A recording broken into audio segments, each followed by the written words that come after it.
Let's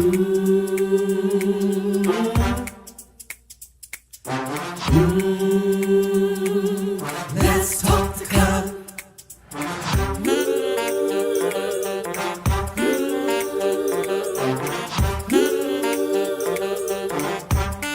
One more thing, like, subscribe and share. Come on, let's talk the cut. Woo!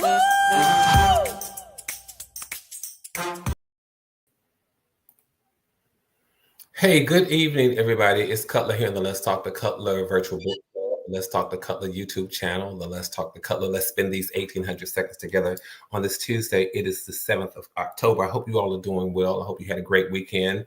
I hope the week is off to a good start. I know it's just Tuesday, but hey, the week can still be off to a good start. And I just want to say thank you all to, let's see. And I just want to say thank you to those of you who have been supporting me for so long, and not just supporting me, but encouraging me. So when I say that, I really mean it. You've been supporting me, you've been encouraging me, you've been motivating me. And when you all join in, and then sometimes when you all see me, you just offer me these words of positivity. So thank you all so much for that. I want to say thank you for allowing me to come into whatever space you've allowed me to come into this evening. I have an interesting conversation that I want to talk about, so I just really can't wait to jump to the conversation. But before I do, just in case somebody's stopping by for the first time and they're saying, what is this guy talking about? Why is he talking so fast? First of all, let's see if he can slow down. But I'm a little excited about this evening's topic. But if this is your first time, then do me a favor. Please go ahead and subscribe if you haven't done that. If you catching it for the first time and you wonder, what is this guy talking about? My platform is based on the notion of offering inspiration and motivation and challenging us to be our best selves, even in the worst of situations. That has become my mantra. How can I become my best self, or how can I remain my best self, even in the worst of situations? I think when we have these conversations on these Tuesday nights, that is the goal here. That's the goal. That's the thrust of the conversation. Let's have the kinds of conversations that will examine who we are. Let's have the conversations that will bring to surface the kind of people that we are. Let's have the conversations that will challenge us to be a better person. Let's have the conversations that will allow us to learn how to respond in such a way that we are not embarrassed or ashamed of our responses or our replies or our actions or our behavior, because life does what life does. And although life does what life does, that does not have to change who we are, or it does not have to make us become a bitter person. It does not have to make us become a pessimistic person. It does not have to cause us to become a negative person, but you can still remain optimistic with a positive outlook on life. And so we have these conversations so that sometimes they're kind of edgy, but edgy in terms of self-examination. That's what they are. They're edgy in terms of self-examination. It's always my goal to offer us something that will inspire, motivate, or cause us to become introspective. Let me take a look at myself. I don't need anybody to examine me, but Cutler, thank you for the conversation, because it allows me to look at who I am. It allows me, in the privacy of my home, in the privacy of my own space, and in the safety of my own space, it allows me to look at who I am and see what can I do to become a better person. I think this conversation this evening is going to do just that. It allows us, in the privacy of our own space and in the safety of our own space, this evening's conversation will allow us to examine who we are, because I don't know about you all, but I really do want to be my best self in all possible settings, in all possible situations and circumstances. I want to be my best self, and I want my best self to be the self that I am not ashamed of, that I'm not embarrassed of. I don't regret my responses to life, because it is about how you respond that matters. All right. Having said that, let me thank you all again for joining. And if you haven't done so, go ahead and subscribe. And after you subscribe, take it one step further and go ahead and click on the notification bell, wherever it is on your device. I don't know whether it's up there, over there, down there, wherever it is. Do me a favor, click on it. It lets you know whenever I have gone live, or whenever I have uploaded new content. Now, having said all of that, I'm going to say thank you all. I see some of you who are online. Come on over into the chat, say hi, so that I can see you and know that you're there. I want to see my friends. I want to know that you're here with me. But let me go ahead and shout out the LTTC VIPs as well. That's the first 3 people that I see over in the chat room. And the first 3 people that I see in the chat room this evening, I see you all logging on. Just come on over to the chat. But the first 3 people that I see in the chat room this evening are Linda Martin, who says, good evening, back from a week-long trip to Canada. I'm sure that was a fantastic trip. I hope you did something fun and that you had fun. Annie Cutler says, "Let's ride." Trusting that this evening's conversation is going to be a journey. Paula D says, "Hello to everyone." Well, hello to you as well, my friend, and hello to all of you all. This evening, y'all, I want to talk about our egos.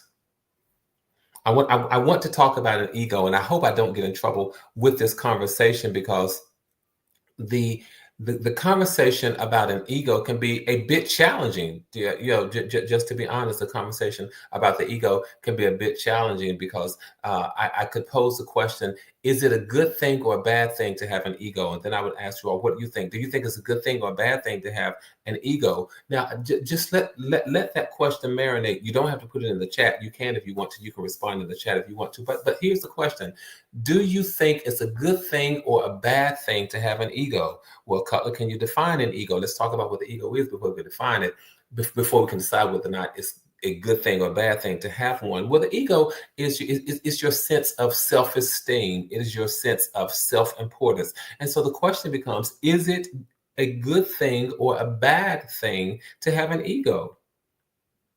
I would just play some music and then let you all think about that. But let that marinate for just a moment. Sit on that and digest it. Is it a good thing or a bad thing to have a sense of self-esteem or a sense of self-importance? Is it good? Because there have been people who said to me, your ego is going to get you in trouble. And my response was quite the opposite. My ego has kept me out of trouble. And I wonder if you all can see that for just a moment. There are people who say you need to get your ego in check because your ego is going to get you in trouble. Well, my response, and this is just my response. My response has been, no, my ego has kept me out of trouble. And I'll visit that in just a moment. I'll come back to that because that conversation can take us someplace. The question on the floor is it a good thing or a bad thing to have an ego? Understanding that an ego is your sense of self-importance. It is your sense of self-esteem.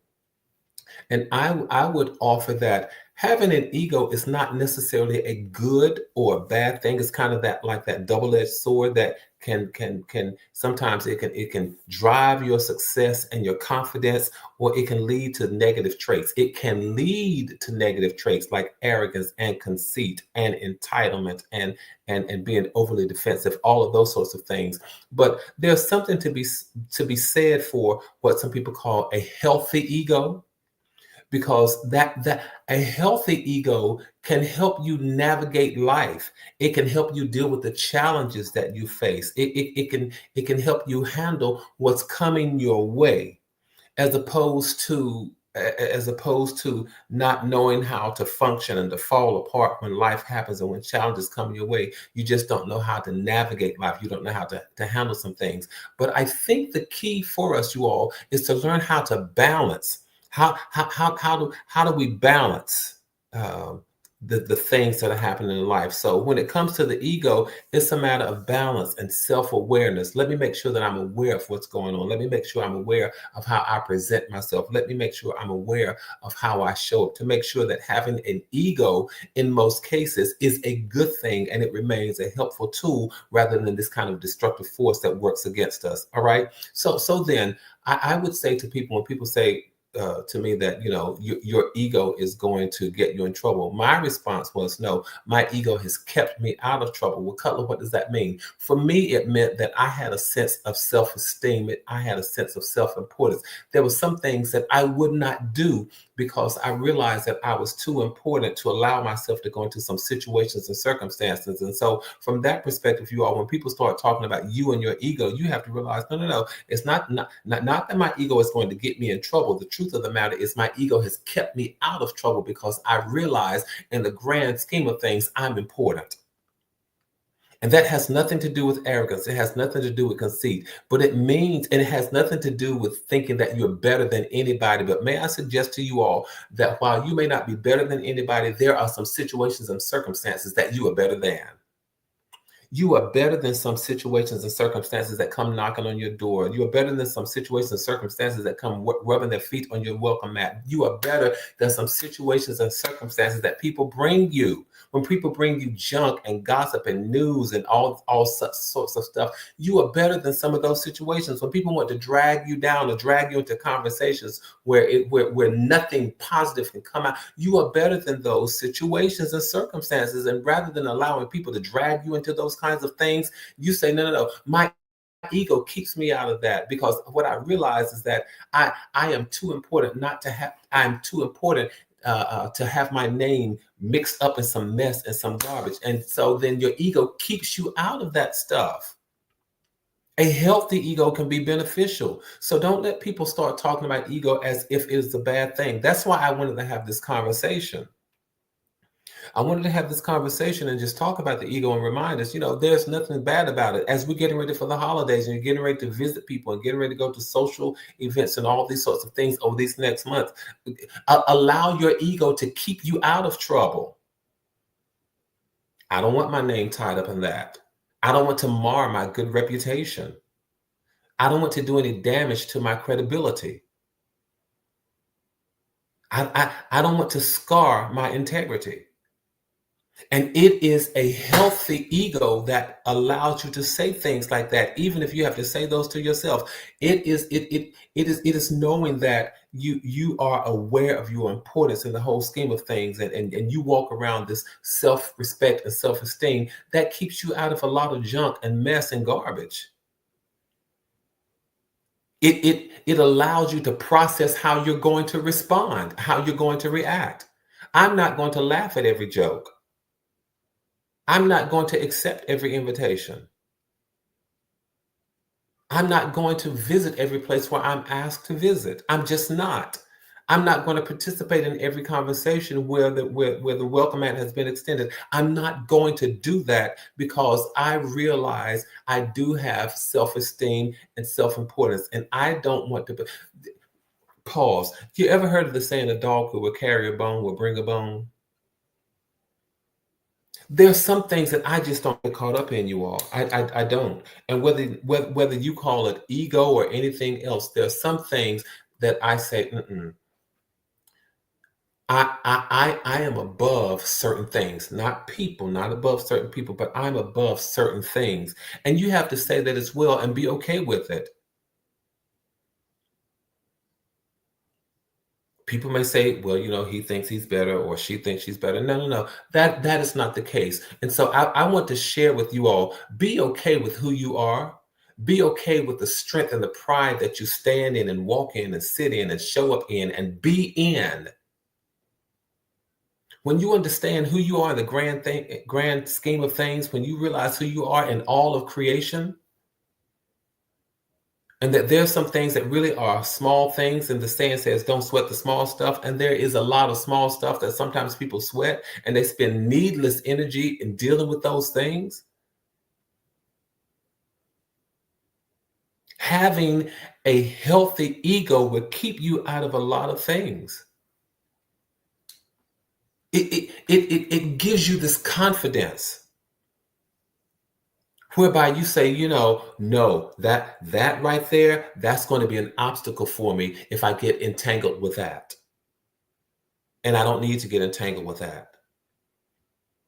So it helps you to avoid obstacles, but pursue your goals and your dreams. That's what a healthy ego would do for you. I see these obstacles that I want to avoid, things that I want to get around, that I want to circumnavigate if I can. A good ego, a healthy ego, will help you to realize I'm too important to become ensnared and entrapped by that stuff. That's not arrogance or conceit. That's understanding your value and who you are. And that's what I want to offer to us this evening. I haven't said this in a while, but here is my offering tonight. The ability to look at your ego and appreciate it, because it's healthy. It gives me the confidence to pursue my dreams and the strength to stay away from obstacles. That's what a healthy ego would do. It gives you confidence, it gives you drive. And it really leads to your self-preservation. It protects you and keeps you from stuff. People used to sometimes say to me, "Oh, you seem so cold and distant." And it was not me being cold and distant, but it was me understanding who I am and guarding the safety the safe space that I had created for me to exist in. Because self-preservation is important to me. You all have heard me say it. I've worked a long time to build the house and to build the space where I now live in. And I'm not talking about my physical house, but I'm talking about the psychological and mental house and this space where I live. And I'm happy with the space where I live. And so I laid the foundation many years ago, and I start laying bricks on the foundation. And I would say to certain people that your brick doesn't fit the foundation that I'm building. It was my ego, my understanding of who I am in the eyes of the Creator, in the eyes of those who love me, in the eyes of who consider me a part of their village and a part of their community. When I realized that my life has value in the eyes of not just me, but in the eyes of somebody else, I realized that I had a life worth preserving. So a healthy ego will lead to self-preservation. It leads to creating this need to protect you and your space so that you can navigate the challenges in life. And you know how to work on building a fortress and residing in it. A healthy ego will allow you to become resilient. Everything won't offend you. There's some things that will roll off your back like water on a duck's back. Everything is not going to offend you. Everything is not going to upset you, because having a healthy ego will allow you to say, I don't care what they say. I don't care what they do. I know who I am. In fact, I have a mother figure in my life. She often says, I know who I am, and I know whose I am. And that's the truth of the matter. A healthy ego will allow you to understand who and whose you are. It helps you develop that resilience and the ability to bounce back. So that's okay. So there was a setback, but guess what? I'm coming back. There was a pushback, but guess what? I'm coming back, because you realize your importance and nothing really holds you down, but you bounce back because you have what? A healthy dose of who you are and whose you are. So a healthy ego really can be beneficial, you all. It gives you the confidence. I said that. It helps you to understand that you are important to your own self-preservation. It helps you to understand that you really are a resilient person. It strengthens your resilience. So when people would say certain things, I remember listening as a child, I used to get upset when people said things that I could not control. When people said, when people said nasty and negative things, period. I grew up poor, and sometimes people would they would just pick on you, just talk about you, do all sorts of things. I also grew up in the South, where people did not always guard their language back in the early 70s. Some of you all are older than I am, and so you certainly understand what I say when what I mean when I say people didn't always guard their language. They didn't always guard their attitudes. And sometimes you could be the victim of them not guarding their language, or the victim of them not guarding their attitudes and not guarding their behavior. But can I say this to you? A healthy ego makes you resilient. And I remember at that pivotal and crucial point of trying to build, not even trying to, but needing to build my ego to understand my value and my importance. And I hadn't quite gotten there as a small and younger child. And there were things that would offend me and upset me and anger me. And there were times when I would lash out and I would respond. But as an adult, I've become more resilient, because I understand that just because you say something, I don't owe you an answer. In fact, just because you say something, I don't even owe you a response. I don't even owe you an acknowledgement. But there's some things that a healthy ego will allow you to become resilient against. So no, having an ego is not in and of itself a bad thing when it is healthy and it can be beneficial. There are times, yes, when an ego can become a problem. What do you mean, Color? An ego can become a problem when it becomes inflated. And when your ego becomes inflated, then there is, and it is about balance, you all, but your ego can become inflated whenever there's this sense of superiority. Oh my God. When there's a sense of entitlement. When you no longer have compassion for other people. So whenever there's a lack of compassion, whenever there is entitlement, whenever there is this whole notion of superiority, when there's this whole notion of I am better than they are, not better than the circumstances, but I am better than they are, that's an inflated ego. And that's when an ego becomes a problem. And then the exact opposite can be a problem as well, when it's not necessarily inflated, but when your ego is so fragile, you are overly sensitive to everything. So your ego is overly sensitive to criticism. You don't know how to handle it. You don't know how to handle when failure takes its, when failure comes about in your life, because we all deal with failure. Let's not be disillusioned as to think that everybody does not deal with failure, but I would dare say everybody at some point in life will have dealt with something that is called failure. You may not necessarily make a 100 on every exam that you take, but there is something that is called a fragile ego that does not allow you to deal with criticism, that does not help you to know how to handle failure. And in those moments, you become overly anxious, and you deal with anxiety, and you deal with self-doubt, and you deal with worry, and you deal with this constant need for validation. I need somebody to validate who I am. I need somebody to validate where I belong. I need somebody to validate what I should be doing. No, I don't need that. That is called a fragile ego, when you need people to validate you. I've said this before so many times. The only person who can validate you is the one who created you. Other people can affirm and reaffirm, but the one who can deem that you are valid or invalid,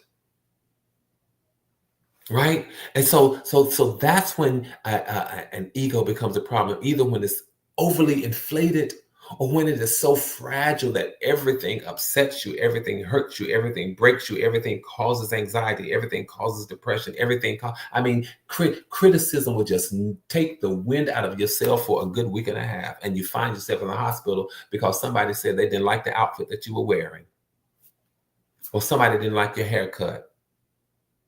So what? Learn how to deal with the criticism, because when you have a healthy ego and people strive to critique or criticize you, your ego will say, I know who I am. Oh, you don't like what I'm wearing? Okay, I didn't ask you your opinion. I'm wearing it because I like it. And you have to move on. Here, I offer us the strength to cash in a fragile ego for a healthy ego. I offer us the challenge to trade in an inflated ego for a healthy ego.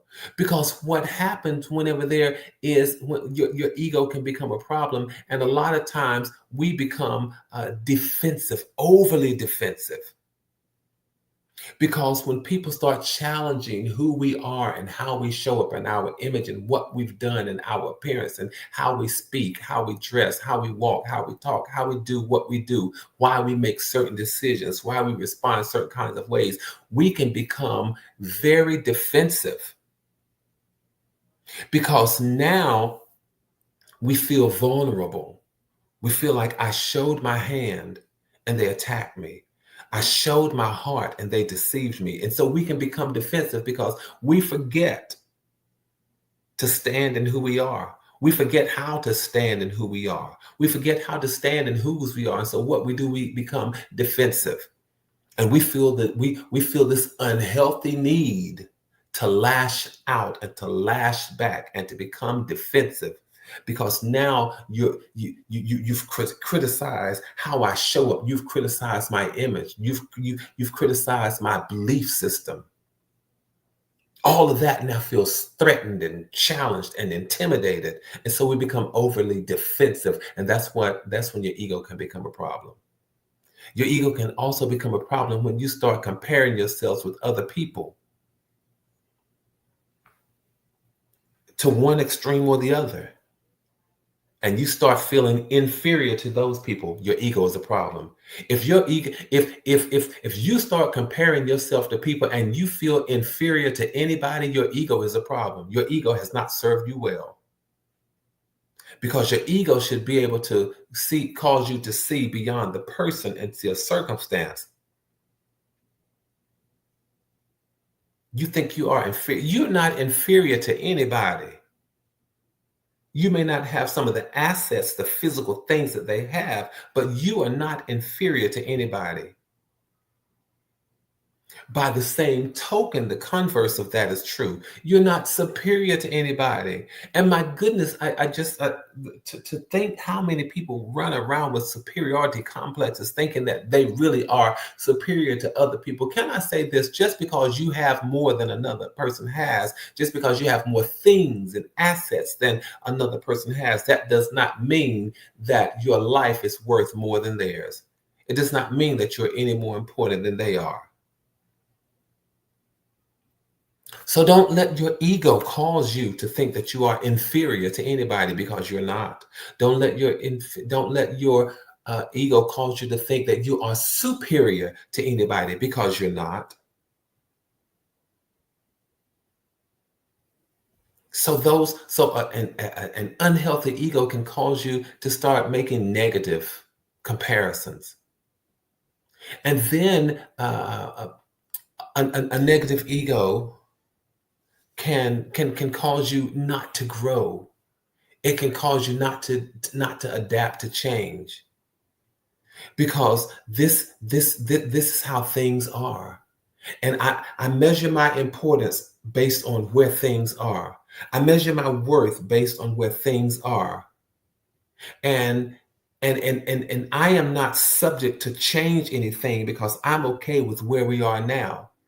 So sometimes an ego will cause you to like a current situation or current space so much until you decide to stay there, and you decide to stay there. I'm okay with the way things are now. I'm okay with the status quo. This is good enough for me. Because if your attitude and your ego says this is good enough for me, it makes it difficult for you to change. It makes it difficult for you to learn new things. It makes it difficult for you to adapt and adjust to new situations, because you're so content, you're so stagnant with the way things are. It makes you inflexible. This is good enough. And so your sense of self-esteem and self-awareness and self-appreciation says, myself is good enough with myself where myself is right now. But you have to say, no, that's not the case. I can't live in a space of stagnation and inflexibility. So I just wanted to share that, you all, because the question is posed, is an ego a good thing or a bad thing? And I've walked us through looking at, sometimes the ego can be good, sometimes it can be bad. But what is important here, you all, is about striking a balance. Strike a balance to the point that you understand who you are. You know your part in the grand scheme of life. And so then we have to understand when our ego is becoming overwhelming, when it's becoming fragile, because it is incumbent upon us then to manage our ego, and don't let our ego manage us. But as I often said and would say to some people, no, my ego keeps me out of trouble because I recognize who I am. And then another thing, you all, your ego, as much as this may sound oxymoronic, but your ego can cause you to practice humility.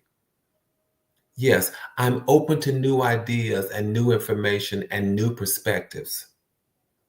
Because if I'm open to new ideas and new concepts and new perspectives, then that means I don't think that I have all the answers, that I know everything, but I'm open to what other people have to say. It really, and striking the balance will allow you to walk in humility.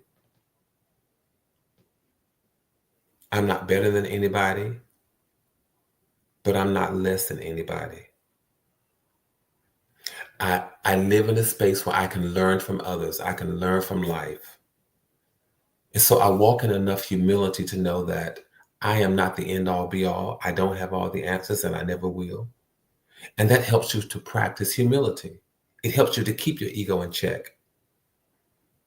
So then, I just wanted to offer these. This is a conversation because as we start navigating spaces over the next few months, allow your ego understanding your worth and your value and your importance to keep you out of things and out of conversations and out of negative spaces and out of negative circles and out of pessimistic environments, out of toxic surroundings, because you are greater than those situations. But allow your ego to guard this valuable asset that is called you. Understand that you have worth, even if you don't know how much that worth is. Understand that you have worth, and allow your ego to say, I am worth guarding. I am worth protecting. I am worth staying out of garbage. All right. I may have to talk about ego again when I come back next Tuesday, y'all, but let's keep doing what we do. Let's keep building community. Let's keep maintaining connectivity. Do me a favor, stay safe, stay sane, keep your head up, keep your hopes up, and whatever you do, develop a healthy ego so that you can navigate life and enjoy the wonderful life that you've been given. Thank you all. Please know that from my heart to yours, there is and always will be so much love. I thank you all for joining me this evening. I will see you next Tuesday. Until then, go on and tell somebody else, come on, let's talk to Cutler. The man is just trying to help save somebody's life. Good night, everybody.